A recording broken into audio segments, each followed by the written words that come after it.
Hi everyone, and welcome to this Godot tutorial where we're going to see how to make a basic but complete game loop in Godot 4 and C#. And before we jump into the tutorial, I want to give a big shout out to DJ David DJ, I hope I'm pronouncing your username right, who actually suggested this topic. And of course, if you have some neat Godot concepts that you'd like me to do in a tutorial, drop a comment down below. Okay, now by the end of this video, you'll know how to set up the entire scene logic for a very basic game, from the splash screen to the replay UI. We'll also take this opportunity to talk about the basics of making UIs in Godot, as we'll have several scenes focused on UI components, and we'll also talk about the power of Godot's autoload feature. Of course, don't forget that if you want to get the files of this tutorial directly, you can have a look at the GitHub repo with all my Godot tutorials over here. And as usual, since we'll be coding our logic in C#, make sure that you have a version of Godot with .NET enabled.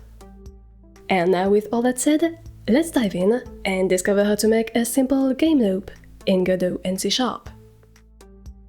Alright, before diving in the implementation, let's first get a bird's eye view of our entire loop, from start to finish. Like in many games, our loop will be a 4-steps process. At the very beginning, we'll have the splash screen of our game.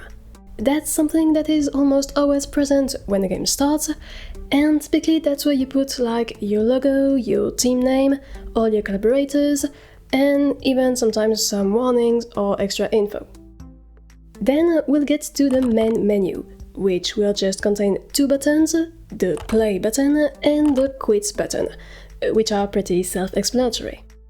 Of course, a real menu will have a bit more actions, and it will have a better background and everything, but here we're just focusing on the logic, so we just need those 2 buttons.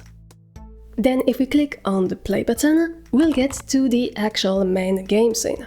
That's where our little game will really happen, and in an actual real-life game, you'd probably have several levels that are all chained together and combined to make up the core gameplay. But again here, we're just focusing on the overall architecture, so we'll keep things simple and just have this single game scene. Now our game per se will be super simple. We'll just have a button to click in the middle of the screen, and if we manage to click it before the time limit expires, we'll get a win, but if we don't, we'll get a game over. That's really easy, might actually not be that fun, but it's still a basic game and it will allow us to have a really quick game loop for our tests. The win and game over screens will be fairly similar, and they'll both contain a button to go back to the menu and another to replay instantly. Okay, so that's the overview of our entire loop, and as you can see, it's really basic. But in truth, it sort of matches a lot of AAA games too. It's just that you have nice graphics everywhere, and that the game chunk in the middle is way bigger. But now with that in mind, let's get to it and start by working on our splash screen. As we said before, in a real game, the splash screen is a way to show logos and team names. Here we'll just use the pre-imported Godot logo for demo. And to do this splash screen, we're going to create our first UI scene, so we'll need to use the control nodes type for the root. As we've briefly discussed in the very first episode of this series, the control node and its derived types, so all the nodes that have a green icon in the Godot editor, are used whenever you want to do a user interface in Godot. Okay, let's also rename this node to splash screen so that we're just very clear on what it does. And now you see that as soon as we create a control node in the 2D scene editor, we get this orange rectangle. This is the zone that our control node expands to, it's the zone that it covers on the screen. And here, it's actually a full screen rect, so it goes from the very top left corner to the very bottom right corner. You can see the different available anchors and expansion modes in this little menu over here. So for example, we could have it spread in just one direction, or even stick to a corner. And you can always compare the dimensions of your item to the entire screen size that is shown here with this little very light stroke. Okay, but here the full screen is actually what we need, because this control node will be our global UI container. What we want to do is then to add the Godot icon in the middle. So let's right-click on our root node and add a new child node of type textureRect, which is basically what allows us to display an image in a Godot UI. To define the image to show and use the little Godot icon in our UI, let's just select a new node and in its inspector, set its texture property to the icon file by using the quick load option. Okay, that's cool. Except that for now the icon is like pushed all the way to the top left corner, which is really not great for a splash screen. The problem is actually that, for now, our root node is just a very basic control node, which means that it can display its child nodes on screen and it has some basic positioning options, but it's really not that clever or powerful. In Godot, like in many other game engines, the UI relies on a system of nested layouts that place their child nodes properly and gradually create the right organization on your screen. So by using the various options of the various containers at the different levels, you're basically able to fill in the whole interface like you want. And so those parent container nodes are usually the best way to place the inner nodes in a flexible and responsive way, meaning that all of this will adapt to the screen size dynamically, and also work on different platforms for different screen sizes.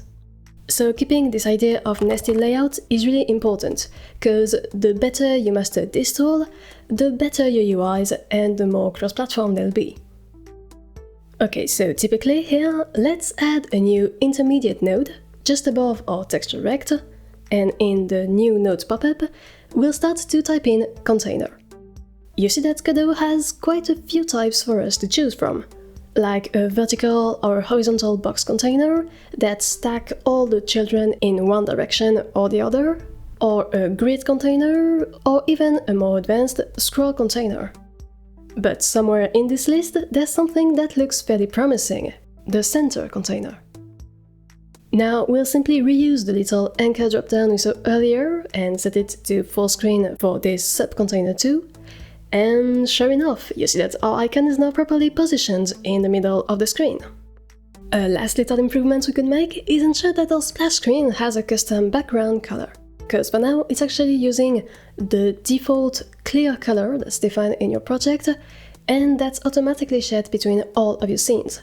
To do this the right way, the trick is to change the type of our root node to be a color rect. This is not a container or anything in terms of layout, so it's basically equivalent to our control node from before in terms of hierarchy and organization on the screen, but in the inspector you see that we're now able to pick a color for our background. Note however that Godot doesn't remember we want this UI node to be full rect, so we'll need to manually reset its anchor in the dropdown. And there we go, we now have our basic splash screen. Now that we know the basics of UI, it's time to move on to our main menu scene. Okay, now that we have the splash screen, let's see how to make the main menu. Now, because it's actually fairly similar in terms of layout, let's start by just duplicating our splash screen scene and renaming it to main menu. Then we'll open this new scene in the editor, and of course we don't want to show the Godot logo in the middle anymore. Instead, we want to have our two buttons that either start the game or exit. So let's remove the textureRect node and replace it by two new nodes of type button. We can click on each one to set their labels in the inspector, for example to play and quit. But if we zoom in, we see that there's only one button. So what's the problem here? Well, actually, both buttons are here. You can see them in the hierarchy, and they are indeed both in the scene. It's just that at the moment, they're stacked on one another, cause our center container forces everything to the middle. And so Godot only shows us the item that is at the bottom of our list in the list of children, meaning the second button with the quit label. The idea is to nest containers into one another to nest layouts. Here we can use the VBox container that we saw earlier and inject it between the center container and the button node. And that's it, problem solved. The two buttons are now properly placed in a column. However, they're still not super visible, cause they're a bit small and they're on a dark background. To fix this, we can select both and then in the inspector, scroll down to the Theme Overrides section. This is where we can find some instance-specific options, and typically for a button we can set the color of the label or the style of the background, the font size, and more. Now, by the way, I'm not actually going to talk about themes in this episode, because that's really a more complex notion that requires its own dedicated episode, but if you're curious about that, and you'd like me to do some more advanced UI-related Godot tutorials, don't hesitate to tell me in the comments. Alright, here let's start by opening the Font Sizes section, enable the font size option override, and crank up the value to something way bigger. And you see that's already way better, cause our buttons now take a fair amount of space in the screen. Then let's also change the colors of our buttons, cause for now we have this dark background and we have dark buttons on top. For that we need to do two things. First, we'll enable the override on the font color in the color section so that the labels are black. And then in the styles section, we'll create a new sub-resource inside our buttons in the normal style slot of type stylebox_flat. Now, the reason we don't just have a background color is because buttons are a somewhat complex concept, where you need to show players some feedback when they hover or when they click on the element. So Godot, like all game engines, gives buttons different states that may each have their own unique visual. The normal style is the style that is shown by default, so when you're not hovering or pressing the button. And in our case, we want to change the color to white. If you want, you can also use the options in the content margins section to add some space, what we call padding, around the text. And of course you can then do something similar for the hover and or the press states, so that the button looks nice in all of those states. And also it can actually be cool to edit our VBox container, and in its Theme Overrides section, set the separation to a number higher than 0, so that there is some space between our two buttons. But anyway, here we are! We now have way more readable buttons and a basic but fairly okay main menu. Now with these two UIs ready, the next step is to talk about how to actually chain them, so that when the splash screen is finished, the main menu appears. Cause for now, obviously, if we set our splash screen as the main scene and play our game, it just stays there forever. A splash screen is a temporary visual that usually doesn't require interactions from the players. What we want is for it to auto-switch to the main menu after a given amount of time. To do this, we can of course use a timer node. We actually talked about this node in details in a recent tutorial on finite state machines. Okay, so we're going to tell our timer to run for 2 seconds, be a one-shot and not repeat endlessly, and also it should automatically start when we load our scene. But now we've sort of got a problem, cause what function are we supposed to call exactly as a callback when this timer ends and sends its timeout signal? Do we need to do a script to go to the main menu, and then do similar scripts in all of our scenes to handle all the different transitions? Well, we could, but a better solution is to use the power of Godot's autoload feature. In a nutshell, the autoloads are Godot's equivalent of using a static variable in C#, for example, except that it can actually be anything from a script to a real node. The idea is just to register an object from your project in the list of autoloads for this project, and then Godot will auto-instantiate it when the game first starts, put it at the very top of the hierarchy, and keep it alive at all times, no matter what scene you're currently in. This means that autoloads are an amazing way of sharing data or logic throughout an entire game session. And you've probably guessed it, but it's actually a really cool tool for making a scene loader. So let's see how to do it here. We'll start by creating a brand new scene, and inside make a root based just on the super simple node type, called scene loader.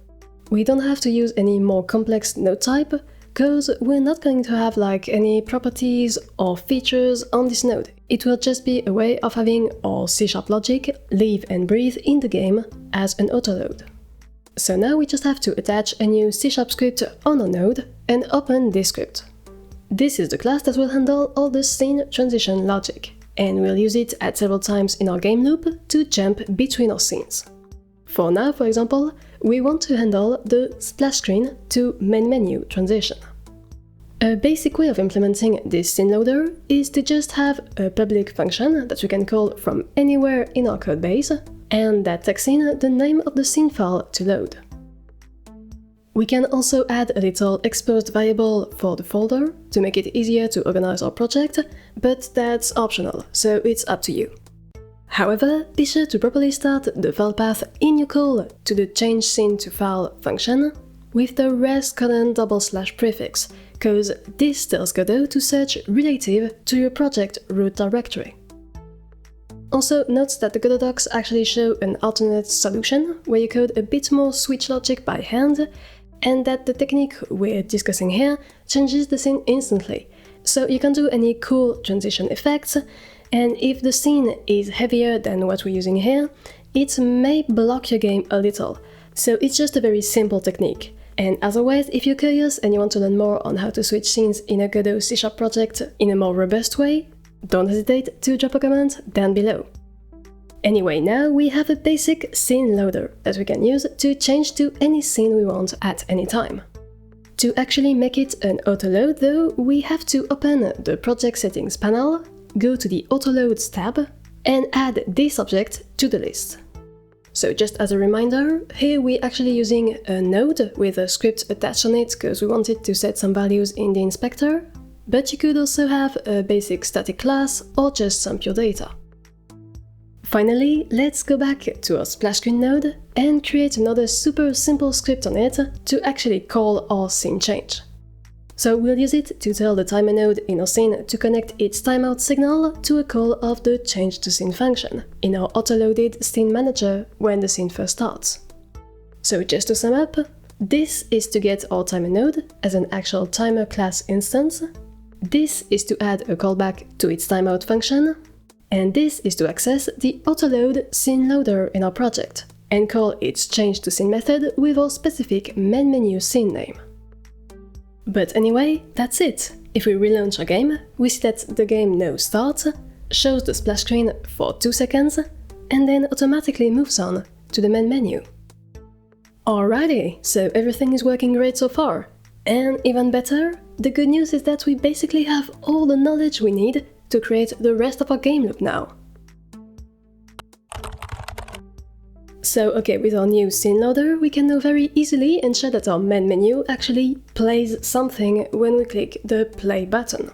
Once again, we'll attach a script on the root node of our scene, and in its ready function, we'll get the play button child node in the hierarchy, and have its pressed signal called the change to scene function on our scene loader autoload.